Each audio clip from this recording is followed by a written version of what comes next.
Khyber medical university ने medical colleges में दाखिले के लिए हुए एमडी कैट टेस्ट के नताइज का ऐलान कर दिया। टेस्ट में 6 तलबा ने 192 नंबर्स लेकर टॉप किया।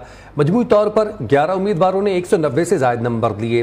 अपडेट करें आपको हम खबर के हवाले से। खैबर मेडिकल यूनिवर्सिटी में मेडिकल के तलबा के एमडी कैट के दिए गए टेस्ट का रिजल्ट अनाउंस कर दिया गया है। 6 तलबा ऐसे हैं जिन्होंने 192 नंबर स्कोर किए, जबकि 11 उम्मीदवारों ने 190 जो है नंबर स्कोर किए हैं।